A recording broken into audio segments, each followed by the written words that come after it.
Man, I heard something this morning and I was like, whoa. Okay, that's news. That moment right there was the reality check the league did not want to see. Nobody inside the WNBA wants to watch viewership spike, wobble, and then fall off a cliff in just 3 days. But that is exactly what happened when Caitlin Clark stepped back onto the floor with Team USA last weekend. In Raleigh, the numbers spoke loud, and they did not match the league's nonstop growth talk at all. And Adam Silver not going to play this game with the WNBA. Like, the players are going to cave on. Day one popped because people were curious. Fans wanted a look. That was it. When the numbers dipped on day two, that showed casual viewers already drifting. By day three, the drop was brutal, and that crash told the real story. This was not momentum. This was curiosity burning out fast.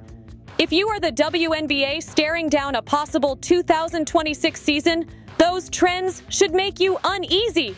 Owners will end the WNBA. Really trying to get a landing spot for tons of issues, not just housing or minimums or tagging a percentage of revenue. This is not background noise. This is a warning signal.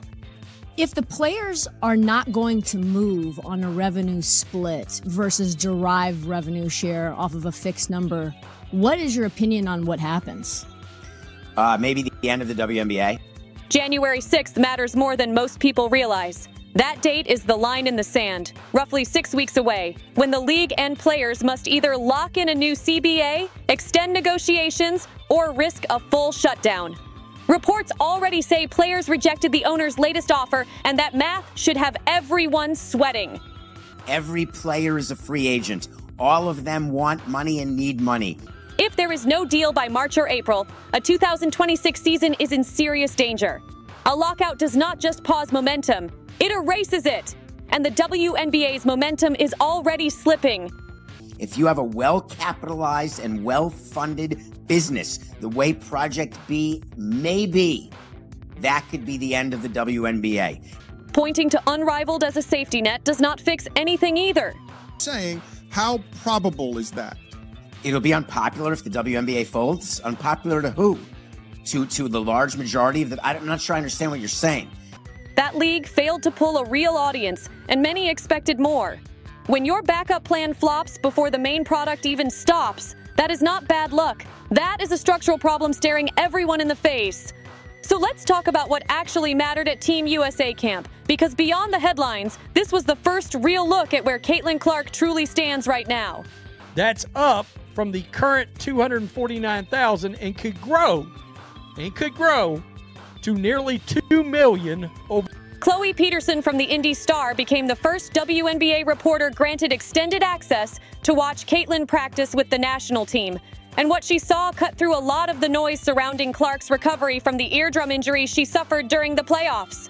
The biggest takeaway was simple and clear. Because the NBA owners, aka the WNBA owners, and Adam Silver not going to play this game with the WNBA. The shot is still there. Those deep logo threes that turned Caitlin into a household name did not disappear. Her range is intact, and just as important, her speed is coming back. And you heard him. He was like, the players are going to cave on this. That matters more than people admit because her quick first step forces defenders to overcommit, opening passing lanes and creating chaos when defenses hesitate even for a split second. Physically, Caitlin looks close to full strength. She admitted she feels back to 100% health-wise, and that lined up with what was visible on the court. The real issue right now is timing. After missing time, the rhythm is slightly off, and at this level, being half a beat late changes everything. Shots that usually fall clean are still there, but the flow between dribble, release, and decision-making needs reps to fully sync back up. The injury did not take away her skill set. The layoff interrupted her cadence, and rust does not disappear overnight, especially when competition ramps up. Defense remains the conversation people approach carefully. Watching Caitlin match up against Kelsey Plum during Team USA camp made that discussion unavoidable. Plum's pace, strength, and experience exposed moments where Caitlin struggled to stay in front, especially while still shaking off rust. This was not about effort. It was about reaction time, positioning, and dealing with one of the toughest guards in the league. Those defensive gaps showed up, and that is part of the growth process. Camp environments are designed to test players, not protect them. Then came the most revealing stretch. When Caitlin lined up against Paige Buchers, the energy shifted immediately. This was not about who is better or who deserves more hype. The value was in how their styles work together. Both read the game fast, move without the ball, and understand spacing at a high level. Instead of clashing, their skills looked compatible. One bends the floor with shooting gravity, the other controls tempo and balance. Together, the floor opened up and the pace slowed in a good way. That is the type of pairing coaches think about long-term, not for viral clips, but for function. Team USA Camp did not show a finished product. It showed progress, pressure, rust, and flashes of what could come next. Caitlin Clark is healthy, recalibrating and adjusting to elite competition again. That matters more than any single drill or highlight, and that is what Team USA is actually evaluating right now. Nobody is getting cut from this camp. This is not about trimming a roster today. This is about chemistry for 2028 and beyond. Letting players coexist, compete, and learn how they fit together long-term. Now let's address the obvious topic everyone jumped on. Team USA updated Caitlin Clark's official headshot and bio this week, and people immediately noticed visible weight loss in her shoulders compared to her rookie season. Before anyone spirals, this is Caitlin at her natural playing weight, not the heavier version she carried through a brutal 40-game season plus playoffs. That added mass came from survival mode, travel, contact, and non-stop recovery. With rest and a lighter workload, her frame settled back into what it normally looks like. Her updated professional bio reads like a history book, single-season assist record, rookie scoring record with 769 points, first rookie triple-double in WNBA history, 2024 Rookie of the Year, first team, all WNBA. Only 5 rookies in league history have earned that honor. Seeing those achievements stacked back-to-back removes any debate about the scale of what she pulled off in one season. Chloe Peterson later sat down for a nearly 2-hour interview breaking down her rare Team USA access and everything she observed up close. Despite being the first reporter ever granted that level of entry into national team camp, the video pulled surprisingly low engagement, and that result raised eyebrows across the media space. That contrast matters more than people want to admit.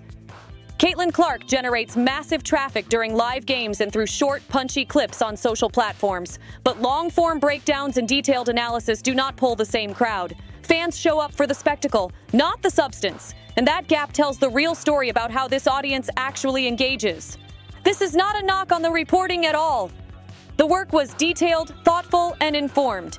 It is simply a reality check about what the audience wants right now. Highlights, drama, quick hits, moments that can be consumed in seconds. Deep dives and long explanations do not move the needle the same way in the current attention economy. Now zoom out and connect everything. Team USA Camp viewership spiked on day 1, dipped on day 2, and collapsed by day 3. That pattern is not sustainable growth. At the same time, CBA negotiations are stalled, with the January 6th deadline hanging over the league like a countdown clock. If talks stretch into March or April without a deal, the 2026 season enters real danger territory. The WNBA does not have decades of built-in loyalty to fall back on. Momentum created in 2024 is already slipping, and a lockout would not slow that slide. It would erase it completely. Caitlin Clark's offensive game remains elite. The shooting range, the court vision, and the ability to bend defenses are all still there.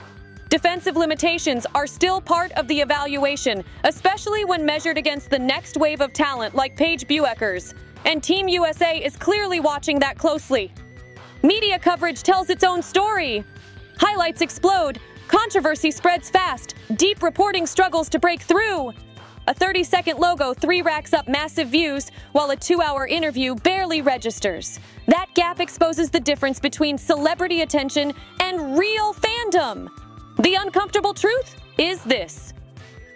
The WNBA experienced a 1-year spike because Caitlin Clark entered the league at the perfect mix of talent, timing, and personality. And spikes alone do not guarantee lasting loyalty.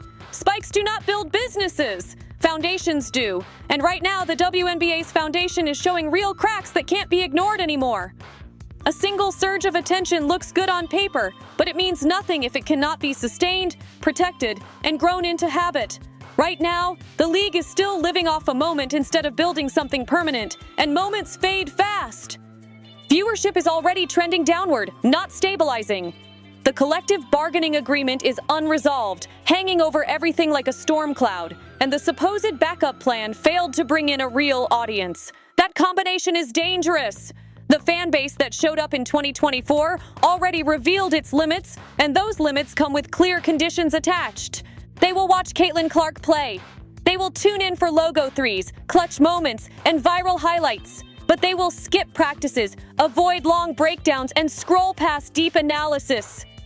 They show up for drama and spectacle, not for process, development, or patience. And that distinction matters more than ever. If 2026 goes dark, momentum does not pause. It disappears completely. Caitlin loses a year of her prime, and casual fans who tuned in out of curiosity move on without hesitation. When the league eventually returns, it is not picking up where it left off. It is starting from zero, trying to rebuild attention that already proved it does not wait. The Team USA camp numbers told that story clearly. Day 1 was curiosity. Day 2 was decline. Day 3 was collapse. That pattern is not loyalty forming. That is novelty wearing thin in real time. The real question was never whether Caitlin Clark is great. Her talent is not up for debate. The real question is whether enough people will still care when the novelty wears off and the league asks them to stay engaged through uncertainty and silence. The WNBA is standing at a crossroads it did not plan for. One path leads to stability, patience, and long-term growth built on trust. The other leads to missed seasons, fractured momentum, and fans who already showed they will not wait around. Caitlin did her part. Ratings came in, records fell, history was rewritten. The league became part of the national sports conversation again. What happens next is not on her shoulders. It is on leadership. It is on labor negotiations. It is on whether this moment becomes a movement or fades into a one-year spike. The numbers were not random. They were a warning. Curiosity shows up fast. Loyalty takes work, and right now the league has not proven it can convert one into the other.